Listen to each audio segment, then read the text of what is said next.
महात्मा राजा राज्य करते थे। उनकी राजधानी गोमती के तट पर थी। राजा का एक बड़ा बुद्धिमान, पराक्रमी और सुंदर पुत्र भी था जिसका नाम ऋतुध्वज था। एक दिन नैमिषारण्य से गालव मुनि राजा शत्रुजीत के दरबार में पधारे। उनके साथ एक बहुत ही सुंदर दिव्य अश्व भी था। उन्होंने राजा से कहा, महाराज, हम आपके राज्य में रहकर तपस्या, यज्ञ तथा भगवान का भजन करते हैं, किंतु एक दैत्य कुछ काल से हमारे इस पवित्र कार्य में बड़ी बाधा डाल रहा है। यद्यपि हम उसे अपनी क्रोध अग्नि से भस्म कर सकते हैं, तथापि ऐसा करना नहीं चाहते, क्योंकि प्रजा की रक्षा करना और दुष्टों को दंड देना यह राजा का कार्य है। पर फिर भी एक दिन उसके उपद्रव से पीड़ित होकर हमने उसे रोकने का विचार बना लिया था। उसी समय यह दिव्य अश्व आकाश से नीचे उतरा और आकाशवाणी हुई, मुने, यह अश्व बिना किसी रुकावट के समस्त पृथ्वी की परिक्रमा कर सकता है।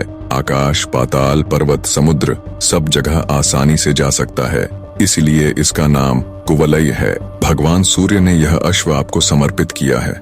आप इसे ले जाकर राजा शत्रुजीत के पुत्र राजकुमार ऋतुध्वज को दे दें। वे ही इस पर आरूढ़ होकर उस दैत्य का वध करेंगे जो सदा आपको कष्ट दिया करता है। इस अश्वरत्न को पाकर इसी के नाम से ही राजकुमार की प्रसिद्धि होगी और वे कुवलयाश्व कहलाएंगे। इस आकाशवाणी को सुनकर हम आपके पास आए हैं। हे राजन, आप राजकुमार ऋतुध्वज को राक्षस नाश और धर्म की रक्षा के लिए मेरे साथ आने की आज्ञा दीजिए। गालव मुनि के यों कहने पर राजा शत्रुजीत ने बड़ी प्रसन्नता के साथ एक सैन्य टुकड़ी देकर राजकुमार ऋतुध्वज को मुनियों की रक्षा के लिए भेज दिया। महर्षि के आश्रम पहुंचकर वे सब ओर से उसकी रक्षा करने लगे। एक दिन वह मदोन्मत्त दानव शूकर का रूप धारण करके वहां आया। राजकुमार ऋतुध्वज उसको देखते ही शीघ्र घोड़े पर सवार हो उसके पीछे दौड़ पड़े और अर्धचंद्राकार बाण से उस पर प्रहार किया। बाण से आहत होकर वह शूकराकार दैत्य प्राण बचाने के लिए भागा और वृक्षों तथा पर्वत से घिरी हुई घनी झाड़ी में घुस गया, पर राजकुमार के अश्व ने उसका पीछा न छोड़ा। दैत्य भागता हुआ सहस्रों योजन दूर निकल गया और एक स्थान पर बिल के आकार में दिखाई देने वाली अंधेरी गुफा में कूद पड़ा। अश्वारोही राजकुमार भी उसके पीछे उसी गड्ढे में कूद पड़े। राजकुमार ऋतुध्वज जब अंदर गया तो उसे वहां शुक्राकार कहीं भी दिखाई नहीं दिया, बल्कि दिव्य प्रकाश से परिपूर्ण पाताल लोक का दर्शन हुआ। दरअसल दैत्य शुक्राकार जिसमें गया था वो कोई गुफा नहीं, बल्कि पाताल लोक का द्वार था। राजकुमार ने देखा, सामने ही इंद्रपुरी के समान एक सुंदर नगर था, जिसमें सैकड़ों सोने के महल शोभा पा रहे थे। ऋतुध्वज ने भी उत्सुकतावश उसमें प्रवेश किया, किंतु वहां उन्हें कोई मनुष्य नहीं दिखाई दिया। जिज्ञासावश वे नगर में घूमने लगे। घूमते घूमते अचानक उन्हें एक स्त्री नजर आई जो बड़ी जल्दबाजी में कहीं चली जा रही थी। राजकुमार ने उससे कुछ पूछना चाहा, किंतु वह आगे बढ़कर चुपचाप एक महल की सीढ़ियों पर चढ़ गई। ऋतुध्वज ने भी घोड़े को एक जगह बांध दिया और जिज्ञासावश उसी स्त्री के पीछे पीछे महल में प्रवेश किया। भीतर जाकर देखा तो सोने के बने हुए एक विशाल पलंग पर एक अति सुंदर कन्या बैठी है, जो अपने सौंदर्य से रति को भी लज्जा रही है। दोनों ने एक दूसरे को देखा और दोनों का मन परस्पर आकर्षित हो गया। राजकुमार को देखते देखते अचानक कन्या मूर्छित हो गई। तब पहली स्त्री, जिसका पीछा करते हुए राजकुमार इस महल में घुसे थे, आई और पंखा लेकर उसे हवा करने लगी। जब वह कुछ होश में आई तो राजकुमार ने उसकी मूर्छा का कारण पूछा, पर लज्जावश वो कुछ भी न बोली और सखी के कान में कुछ फुसफुसाई। राजकुमार की तरफ देखते हुए उसकी सखी ने बोलना प्रारंभ किया, प्रभु, देवलोक में गंधर्वराज विश्वावसु सर्वत्र विख्यात हैं। यह सुंदरी उन्हीं की कन्या मदालसा है। एक दिन जब यह अपने पिता के बाग में घूम रही थी, तभी पाताल केतु नामक दानव ने अपनी माया फैलाकर इसे हर लिया और इसे यहाँ पाताल में ले आया। पाताल केतु का निवास स्थान यहाँ से थोड़ी ही दूर है। पाताल केतु ने कहा है, मदालसा अगर राजी हो, उसकी बात मानती है तो ठीक, वरना आगामी त्रयोदशी को वह इसके साथ जबरदस्ती विवाह करेगा। पर मेरी सखी उस राक्षस के साथ विवाह करने से पहले मरना पसंद करेगी। कुछ दिन पहले ही की बात है जब मदालसा ने आत्महत्या का प्रयत्न किया था। उसी समय कामधेनु ने प्रकट होकर कहा, बेटी, वह नीच दानव तुम्हें नहीं पा सकता। मृत्युलोक यानी पृथ्वी लोक में जाने पर उसे जो अपने बाणों से बींध डालेगा वही तुम्हारा पति होगा। इतना कह वो अंतर ध्यान हो गई। फिर अपना परिचय देते हुए उस स्त्री ने कहा, मेरा नाम कुंडला है, मैं मदालसा की सखी, विंध्यवान की पुत्री और बौर पुष्करमाली की पत्नी हूँ। मेरे पति देवासुर संग्राम में शुंभ के हाथों मारे गए, तब से मैं तपस्या का जीवन व्यतीत कर रही हूँ। सखी के स्नेहवश यहाँ इसे धीरज बंधाने आ गई। सुना है मर्त्यलोक के किसी वीर ने पाताल केतु को अपने बाणों का निशाना बनाया है। मैं उसी का पता लगाने गई थी। बात सही निकली, पर आपको देखकर मेरी सखी के हृदय में प्रेम का संचार हो गया है। किंतु माता सुरभि के कथन अनुसार इसका विवाह उस वीर के साथ होगा जिसने पाताल केतु को घायल किया है। यही सोचकर दुख के मारे यह मूर्छित हो गई थी। जिससे प्रेम हो उसी के साथ विवाह होने पर जीवन सुखमय बीतता है। इसका प्रेम तो आपसे हुआ और विवाह दूसरे से होगा, यही इसकी चिंता का कारण है। अब आप अपना परिचय दीजिए, कौन हैं और कहां से आए हैं। राजकुमार ने अपना यथावत परिचय दिया तथा उस दानव को बाण मारने और पाताल में पहुंचने की सारी कथा विस्तार पूर्वक कह सुनाई। सब बातें सुनकर मदालसा की प्रसन्नता का कोई ठिकाना नहीं रहा। जिस पुरुष को वो अपना दिल दे बैठी थी उसी से उसकी शादी होगी, ये बात उसके लिए आश्चर्य के साथ साथ बहुत खुशी देने वाली भी थी। उसने लज्जित होकर सखी की ओर देखा किंतु कुछ बोल न सकी। कुंडला ने उसका मनोभाव जानकर कहा, वीरवर, आपकी बात सत्य है।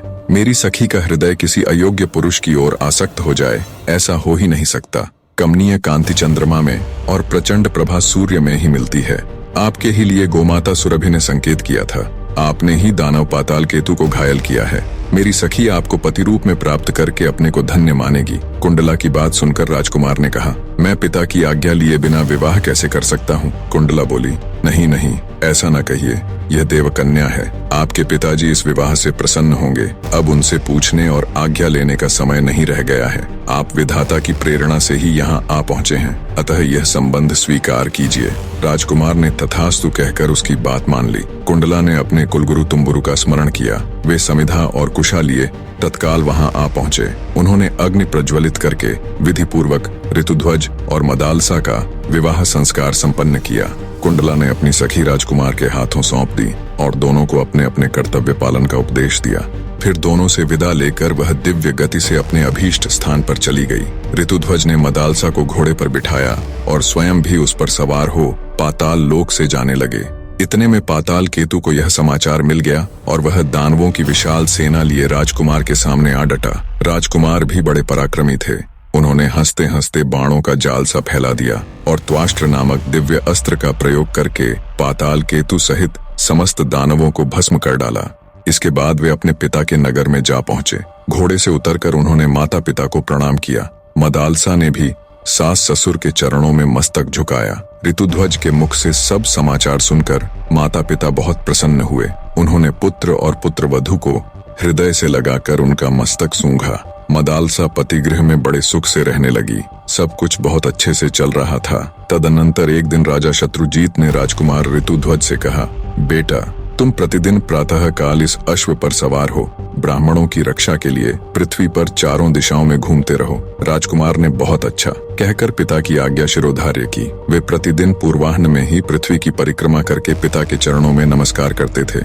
एक दिन घूमते हुए वे यमुना तट पर गए। वहाँ पाताल केतु का छोटा भाई ताल केतु आश्रम बनाकर मुनि के वेश में रहता था। राजकुमार ने मुनि जानकर उसे प्रणाम किया। वह बोला, राजकुमार, मैं धर्म के लिए यज्ञ करना चाहता हूँ, किंतु मेरे पास दक्षिणा नहीं है। तुम अपने गले का यह आभूषण दे दो और यहीं रहकर मेरे आश्रम की रक्षा करो। मैं जल के भीतर प्रवेश करके वरुण देवता की स्तुति कर जल्दी ही लौटूंगा। इतना कहकर तालकेतु जल में घुसा और माया से अदृश्य हो गया। राजकुमार उसके आश्रम पर ठहर गए। मुनि वेशधारी तालकेतु राजा शत्रुजीत के नगर में जा पहुंचा। वहां जाकर उसने कहा, राजन, आपके पुत्र दैत्यों के साथ युद्ध करते करते मारे गए। यह उनका आभूषण है। यूं कहकर वह जैसे आया था उसी प्रकार लौट गया। राजकुमार की मृत्यु का दुखपूर्ण समाचार सुनकर नगर में हाहाकार मच गया। राजा रानी तथा रानीवास की स्त्रियां शोक से व्याकुल होकर विलाप करने लगीं। जब रानी मदालसा ने उनके गले के आभूषण को देखा और मृत्यु का समाचार सुना, तभी रानी ने भी अपने प्राणों को तुरंत त्याग दिया। राजमहल का शोक दुगना हो गया। राजा शत्रुजीत ने किसी प्रकार धैर्य धारण किया और रानी तथा नगर के अन्य लोगों को भी समझा बुझाकर शांत कराकर रानी मदालसा का दाह संस्कार किया। उधर तालकेतु यमुना जल से निकलकर राजकुमार के पास गया और कृतज्ञता प्रकट करते हुए उसने उनको घर जाने की आज्ञा दे दी। राजकुमार ने तुरंत अपने नगर में पहुंचकर पिता माता को प्रणाम किया। पुत्र को जिंदा और बिल्कुल सही सलामत देख उन्होंने उसको छाती से लगा लिया। उनकी नेत्रों से आंसू बहने लगे। जब राजकुमार ऋतुध्वज को सब बातें मालूम हुईं, तो बड़ी जोरों से हृदय विदारक चीख के साथ जोर जोर से विलाप करने लगे। मदालसा के वियोग से उनका अंतर हृदय रो उठा।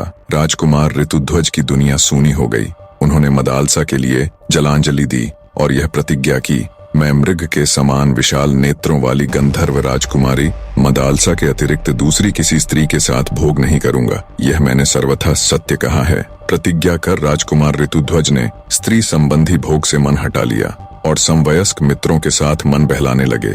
इसी समय नागराज अश्वतर के 2 पुत्र मनुष्य रूप में पृथ्वी पर घूमने के लिए निकले। घूमते घूमते उनकी राजकुमार ऋतुध्वज के साथ मुलाकात हुई। ऋतुध्वज के सरल और मैत्रीपूर्ण स्वभाव के कारण जल्दी ही उनकी आपस में प्रागढ़ मित्रता हो गई। उनका आपस का प्रेम इतना बढ़ गया कि नागकुमार एक क्षण भी उन्हें छोड़ना नहीं चाहते थे। वे दिन भर पाताल से गायब रहते थे। एक दिन नागराज के पूछने पर उन्होंने ऋतुध्वज का सारा वृत्तांत पिता के सामने कह सुनाया और बोले, पिताजी, हमारे मित्र ऋतुध्वज मदालसा के सिवा दूसरी किसी स्त्री को स्वीकार न करने की प्रतिज्ञा कर चुके हैं। मदालसा पुनः जीवित हो सके ऐसा कोई उपाय करें। नागराज बोले, उद्योग से सब कुछ संभव है, प्राणी को कभी निराश नहीं होना चाहिए।